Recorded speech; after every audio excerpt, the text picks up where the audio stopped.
Hello viewers, welcome to my YouTube channel movie Deewane. आज मैं explain करने वाली हूँ साकिनी डाकिनी मूवी। मूवी के शुरुआत में दामिनी को दिखाया जाता है, जिसके पेरेंट्स पुलिस में होने के कारण दामिनी स्ट्रिक्ट और डिसिप्लिन वाले माहौल में बड़ी हुई होती है। और दूसरी ओर शालिनी, जिसके पिता ना होने के कारण उसकी माँ उसका ये दोनों पुलिस बहुत ही एकेडमी लाड आई प्यार थी से की ट्रेनिंग के लिए।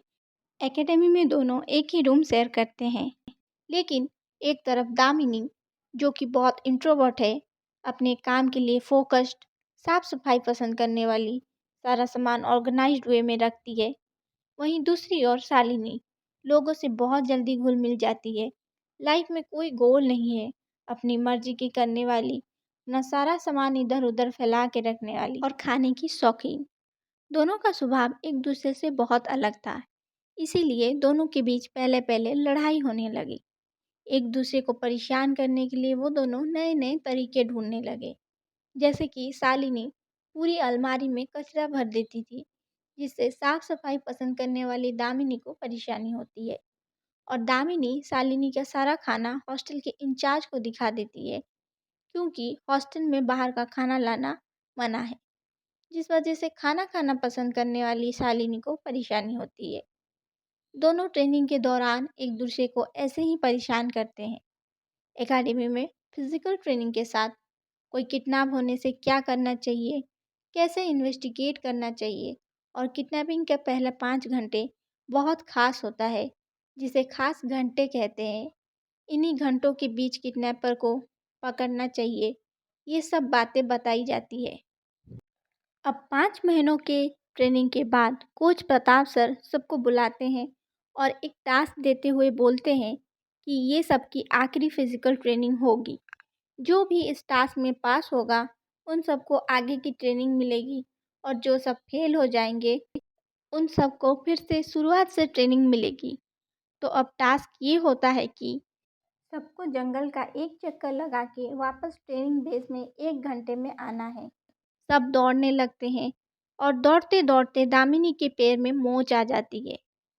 वो सबको मदद के लिए बोलती है, लेकिन सारे ट्रेनर्स टास्क में पास होने के लिए दामिनी को इग्नोर करके आगे बढ़ जाते हैं। फाइनली शालिनी उसकी मदद करती है और उसे कंधे पे उठा के ट्रेनिंग बेस तक ले आती है।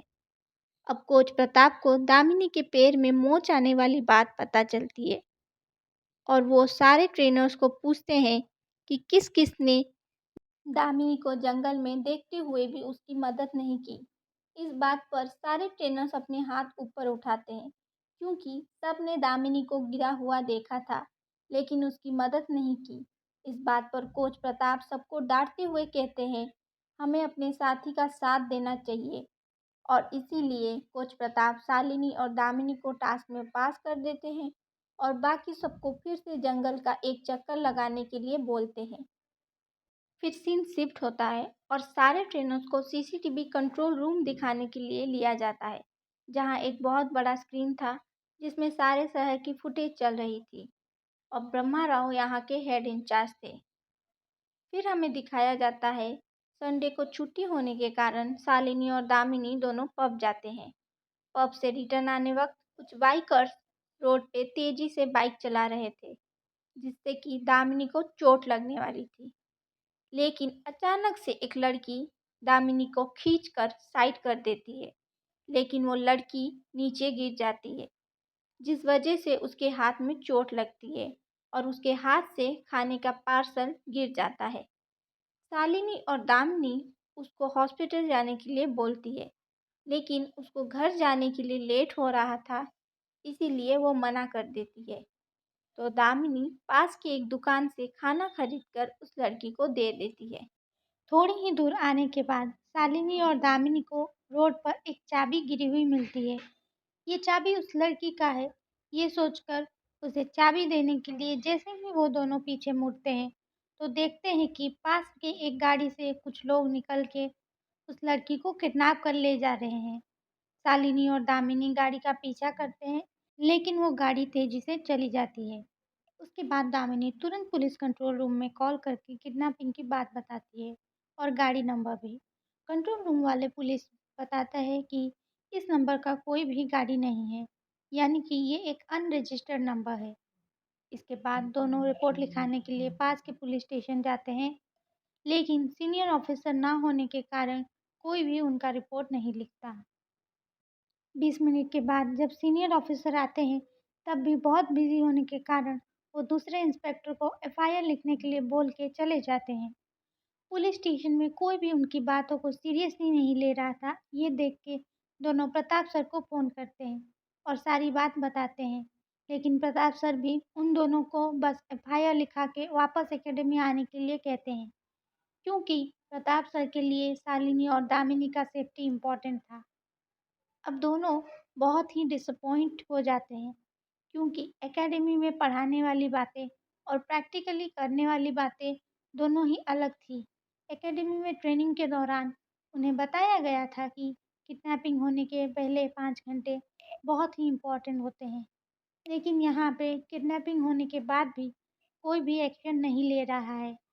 अब दोनों प्रताप सर की बातों को ना सुनते हुए खुद ही इन्वेस्टिगेशन करने के लिए क्राइम सीन पे जाते हैं। क्राइम सीन इन्वेस्टिगेट करके उन्हें ये पता चलता है कि वहाँ पे कोई सीसीटीवी कैमरा नहीं है और वो गाड़ी पहले से ही वहाँ थी उस लड़की के इंतज़ार में। तो ये डेफिनेटली एक सोचा समझा किडनैपिंग था। फिर शालिनी उस लड़की के हाथ से गिरा हुआ खाने का पार्सल का प्लास्टिक को देखती है और वैसा प्लास्टिक कहाँ मिलता है वो आसपास के दुकानों में देखने लगते हैं। फिर कुछ दूरी पे दोनों को 2-4 दुकानें मिलती है, जहाँ पे सेम डिज़ाइन का प्लास्टिक का पार्सल में खाना मिल रहा था। लेकिन सारी दुकानों में से कौन से दुकान से वो लड़की खाने का पार्सल ली थी, ये जानने के लिए शालिनी ने उस लड़की के हाथ से गिरे हुए पार्सल की चटनी को टेस्ट करती है। अब क्योंकि शालिनी को खाने का बहुत शौक था, तो चटनी खाते ही उसमें क्या-क्या डाल के बनाया गया है उसे पता चल जाता है। अब वो सारे दुकानों की चटनी टेस्ट करती है और वो दोनों को वो दुकान मिल जाता है जहाँ से वो किडनैप हुई लड़की पार्सल ली थी। दुकान वाले से पूछने पर दोनों को पता चलता है कि वो लड़की पास के मसाज पार्लर में काम करती है। अब शालिनी और दामिनी दोनों उस मसाज पार्लर जाते हैं। शालिनी बाहर रहती है और दामिनी पार्लर के अंदर जाती है। उसी वक्त 2 पुलिस वाले पार्लर में रेड डालने के लिए आते हैं। पुलिस वालों को देख के शालिनी उन लोगों को रोकने के लिए पास में खड़े हुए एक लड़के को मारने लगती है और पुलिस वाले उस लड़के को बचाने के लिए आ जाते हैं। इधर दिखाया जाता है कि दामिनी पार्लर में उस लड़की के बारे में पूछताछ करती है, तो उसको पता चलता है कि उस लड़की का नाम प्रिया है और वो पास में 2 लड़कियों के साथ रहती है। शालिनी और दामिनी दोनों प्रिया के घर आते हैं। वहाँ पे एक लड़का गेट खोलता है और जब उस लड़के को पता चलता है कि शालिनी और दामिनी दोनों पुलिस कैडेट है, तो वो भागने लगता है। लेकिन शालिनी और दामिनी उस लड़के को पकड़ लेते हैं और उसको पीटते हैं। फिर उस लड़के के मोबाइल चेक करने पे पता चलता है कि वो प्रिया को बेच दिया है। पूछताछ करने पर पता चलता है कि जो लड़कियां अकेली रहती है, ये उनको अपना निशाना बनाता है और आगे बेच देता है। फिर उन लड़कियों के साथ क्या होता है, उसको नहीं पता। जिन लोगों को वो लड़कियां बेचता है, वो ज़्यादातर बरकस नाम के एक जगह पर मिलते हैं। फिर सीन शिफ्ट होता है और दिखाया जाता है कि कुछ लोग प्रिया को इंजेक्शन दे रहे थे। अब दूसरी ओर शालिनी और दामिनी बरकस आते हैं। वहाँ पे कुछ गुंडे होते हैं जिनके साथ शालिनी और दामिनी का लड़ाई होता है। उन गुंडों में से एक उन्हें प्रिया को किस जगह पे रखा गया है, वहाँ ले जाता है। शालिनी और दामिनी वहाँ जाते हैं, तो उस जगह पे और भी बहुत सारी लड़कियाँ अलग-अलग कमरे में बंद थीं। एक कमरे में उन लोगों को प्रिया मिलती है। उसकी तबीयत बहुत ख़राब थी, क्योंकि उसको कोई इंजेक्शन दिया गया था। प्रिया के साइड में उसे कौन से इंजेक्शन दिया गया है, उस दवाई की बोतल गिरी हुई थी, जिसको दामिनी उठा लेती है और दोनों सिर्फ प्रिया को लेके वापस आ रहे होते हैं। तभी बाकी सारे गुंडे आते हैं, जिनके साथ शालिनी और दामिनी मारपीट करती है। लेकिन वो गुंडे दोनों को मार के बेहोश कर देते हैं और एक कमरे में बंद कर देते हैं। होश आने पर दोनों अपनी रस्सी खोल के बाहर आते हैं। तभी वो देखते हैं कि कमरे के बाहर सारे गुंडे सोए थे। तो शालिनी और दामिनी चुपके से भागने लगती है।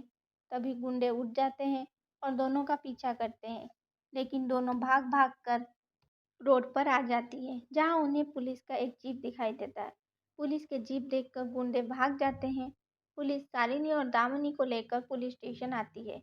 फिर दूसरे दिन प्रताप सर दोनों को लेने के लिए पुलिस स्टेशन आते हैं। शालिनी और दामिनी के बहुत कहने पर प्रताप सर उन लोगों के साथ वो जगह जाते हैं जहाँ पे प्रिया और बाकी सारी लड़कियों को रखा गया था, लेकिन उन्हें वहाँ कोई नहीं मिलता। पर एक कमरे में बहुत सारा खून गिरा हुआ मिलता है, जिससे प्रताप सर ये तो मान लेते हैं कि वहाँ कुछ गड़बड़ है, लेकिन वो शालिनी और दामिनी को कुछ भी करने से मना करते हैं। वो बोलते हैं कि ये पुलिस का काम है और पुलिस करेगी, और दोनों को लेकर वापस एकेडमी आ जाते हैं। एकेडमी आने के बाद दामिनी उस इंजेक्शन के बारे में गूगल पर सर्च करती है, तो उससे पता चलता है कि ये इंजेक्शन लड़कियों को इसीलिए दिया जाता है कि वो बच्चा पैदा करने के लिए एक साथ बहुत सारे एग्स बनाएं। उसके बाद ये एग्स को वो बेच देते हैं और लड़कियों को मार देते हैं। ये सब जानने के बाद शालिनी और दामिनी दोनों उस लोगों को पकड़ने के लिए सोचती है। फिर शालिनी ब्रह्मराव को फ़ोन करके उस गाड़ी को ट्रेस करने के लिए बोलती है। क्योंकि वो गाड़ी अनरजिस्टर्ड थी, तो उसे ट्रेस करने के लिए टाइम लगेगा, ये ब्रह्मराव बोलते हैं। फिर हमें दिखाया जाता है कि शालिनी और दामिनी सारे मेडिकल शॉप पर कॉल कर कर किसने ये इंजेक्शन वाली दवाई ज़्यादा क्वांटिटी में मंगाए है, ये पूछताछ करती है। बहुत सारे मेडिकल शॉप पे पूछने के बाद फाइनली उन्हें पता चलता है कि राजा जी हॉस्पिटल ये दवाई मंगाई है।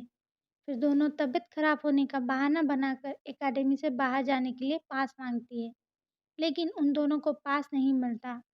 फिर दूसरे दिन ब्रह्मा राव फ़ोन कर कर उस गाड़ी के बारे में बताते हैं कि ये ज़्यादातर बरकस और विद्या जिला के बीच सफ़र करता है और हर दूसरे चौथे रविवार को वो बच्चूपल्ली एरिया में जाता है।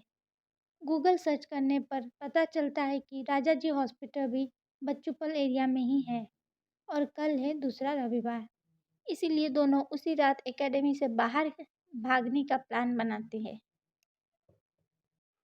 दोनों रात को छुप के एकेडमी से बाहर निकल जाते हैं।